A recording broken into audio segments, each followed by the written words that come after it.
Hey guys, PJ back with Exotic Car Hacks, and today we are going to be talking about something that is dying in America. And if you guessed politics, well, you're probably right too.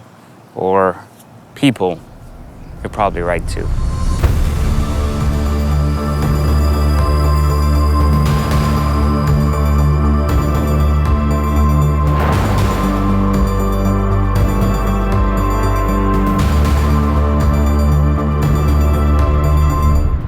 But no, we're talking about V12s, guys. This isn't a political channel.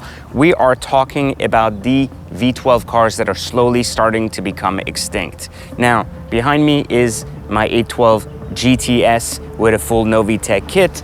And on this side is my modified SVJ Roadster. And so one of the questions I get a lot, since people have noticed on my Instagram, which if you don't follow me on @ICreateMillionaires, people have asked me, how do I like the 812 GTS in context to the SVJ Roadster?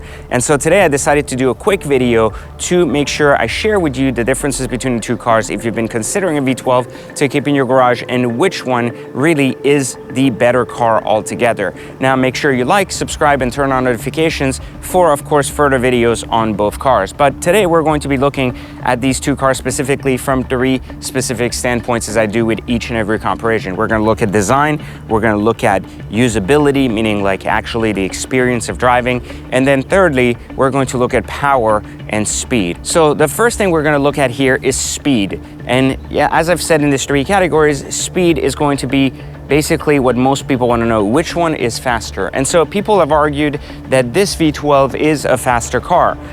It's significantly faster than this particular one here. Now, both of them are 12 cylinders, but there is something very different about the feeling of both cars. This is more like a GT, this is a straight up race car. So the question is a race car the faster car or the more powerful GT? And the answer, in short, is that they're very, very distinctively different power band type cars. This one will kick you in the seat and make you feel like you're at the edge of death at full throttle because you don't get the same level of stability as this one. And this one makes you feel like, again, your head keeps hitting the seat because of the single clutch transmission with every single shift. But you also have the all-wheel drive system, so it's a significantly more planted and race car-like drive than this particular car here. However, I will argue that in a straight line, I would probably put my money on this car a little bit more than this one. So on the speed category, not on around the track, but I will say that the actual straight speed of the car, I think the 812 GTS is slightly faster than the Aventador SVJ Roadster. And while they both are incredibly fast, this one just gives you a feeling of speed that is a little bit more powerful than this particular one. And we're not talking about 0 to 60 speeds or anything else. We're talking about just a day-to-day driving speed that you're going to encounter when you're taking off on the highway, when you're trying to race your buddy on a state highway, or you're literally just street light to light and enjoying a little bit of a power thing. This is going to give you more of that power than this one. Now, however, on this one, once you start opening it up and you start getting into turns or start getting into stability, it completely crushes the 812 GTS. I mean, the SVJ just completely ravages the 812 GTS in terms of performance. The only difference is that this just has a faster feel to a straight line. Now, let's talk about the aesthetics of what we call performance in the sense of the driving experience when driving both cars.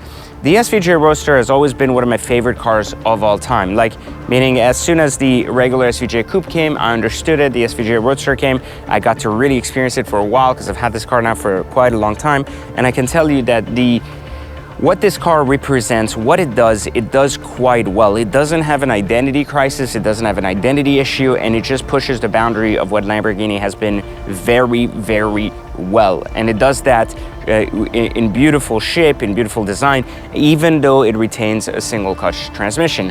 On the other hand, this is now my second experience with the 812, first with the Superfast, now with the 812 GTS. And I can tell you that the GTS is a significantly better car than the Superfast because of the experience it creates of performance with the top down.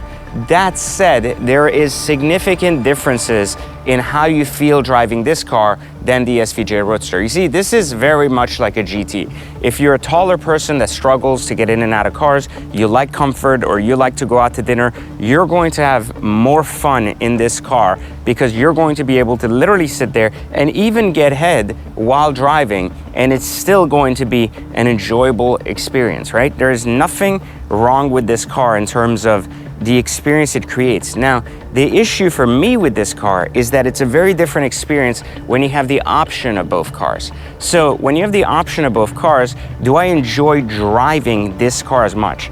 I feel that this car is significantly too docile and too boring to drive compared to the SVJ Roadster, meaning I think the 812 GTS is an incredible GT with the top down, and does a great job at blending in basically a Bentley and an SVJ Roadster. So it's kind of like, if you would have a Bentley right here, it would be a very progressive combo, right? You kind of start here, you want to get a little bit more aggressive, and then you get really aggressive with the SVJ. So it takes us to this point that when it comes to driving, I personally enjoy a more aggressive experience, partly because I don't have to drive everywhere all the time, meaning I don't have to go to the doctor with my SVJ because I have so many cars.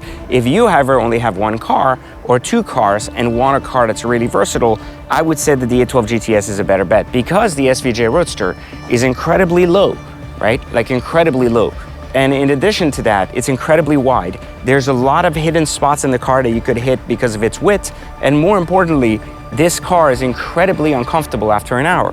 However, this one can be driven for 2-3 hours without a single issue. No backache, no problem. Everything works as it should. Radio works good. Bluetooth works good, unlike other Ferraris.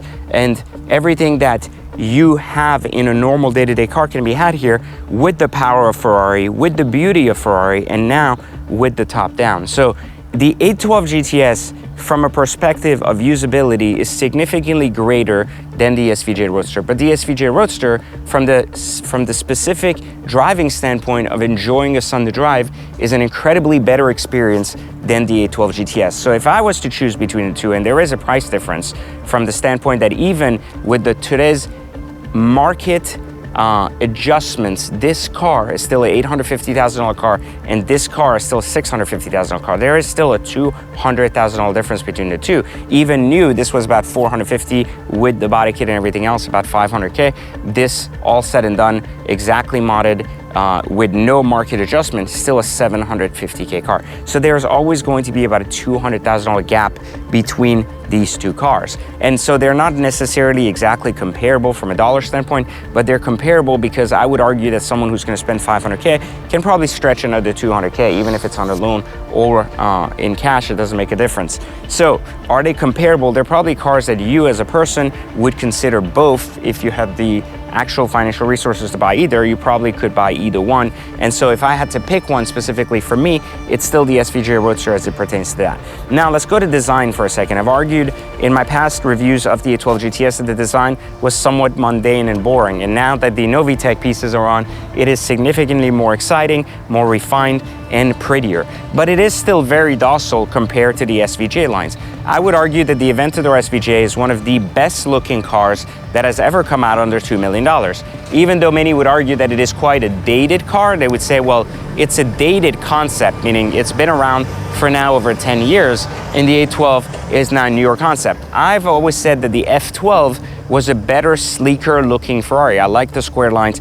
This car has significantly grown on me over the last week, especially with the Novitec kit. And so I feel that the 812 GTS still has significant power over the 812 in design as well, but it does take modifications to get it there. On the other hand, aesthetically, the SVJ here has only had a set of wheels, and I think it is absolutely brilliant exactly as is. So when it comes to design, I would say that the aggression of the SVJ Roadster still makes it significantly better looking than the 812 GTS. And so here, basically, we're at a place where the 812 GTS wins in speed, but the SVJ Roadster truly wins in the driver experience. And finally, in design, I think the SVJ Roadster wins. So you would typically think that the SVJ Roadster is therefore the winner of the V12 versus V12 contest, but there is something to be said about both cars.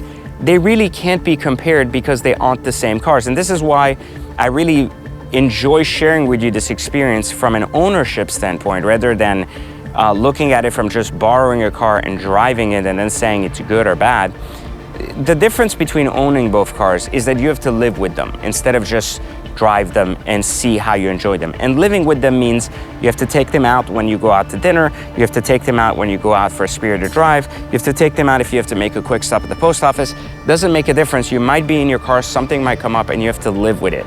And if I had to choose which one I could live with, if I only had to pick one, it would have to be the 812 GTS. It's significantly a better living car than the SVJ Roadster. However, since I am personally in a position to have so many cars, then for me, if I had to choose only one to keep, it would have to be the SVJ Roadster. So it wouldn't be the 812 GTS, but rather this car. And so this is where I guess the conflict really occurs. It comes down to your choice. Your choice is, do you need one car to hold forever, or do you need a car that you can use forever? And if I had to choose one that I could do, well, I really couldn't because they don't answer the same question, right? So the argument here is quite simple. If I had to only live with one for the rest of my life, I would pick this one because it's just more special. However, if I had to, by any means, have to use one on a day-to-day basis, it would have to be this one. So there you have it. This is my view on the 812 GTS versus the SVJ Roadster. Hopefully you've enjoyed some of these comparisons that are quite different from what you see out there on other YouTube channels. Again, this isn't a question of like, is this 0 to 60 faster than this one? Partially because every person on the internet that actually can own a car doesn't really give a shit. Every person that can't own a car typically looks at it and mentally masturbates over this idea that something is going 0 to 60 in 2 seconds or not. The 911 Turbo S in there is probably faster on both of these cars on 0 to 60 basis. And it still doesn't change the fact that someone who buys a 911 Turbo S probably can't afford one of these if that's one of their only choices as a car. And so it's not about 0 to 60 times, it's about your ability to live with a car, enjoy a car, and more importantly, grow with that car as you decide to keep it for a year, 2 years, 3 years, or if you're hacking cars like we are, then you're only keeping it for a year, so you're never marrying a car and you never give a shit, right? I always say if you're going to date a car, if you're going to date a chick, you're not dating her for a credit score, you're dating her because she can make you feel good or you can fuck her right? But if you're marrying a girl, then the credit score makes a difference, her behavior makes a difference, and everything else matters because you're going to be stuck with it for quite a long time. And so the argument here is that this car never gets old, never stops putting a smile on your face, and this one is just incredibly comfortable and easy to drive. So there you have it. Make sure you like, turn on notifications, and of course subscribe, and leave in the comments and let me know which one is hotter, the 812 GTS Novitec or the SVJ Roadster completely customized. There you have it. I'll catch you on the next one.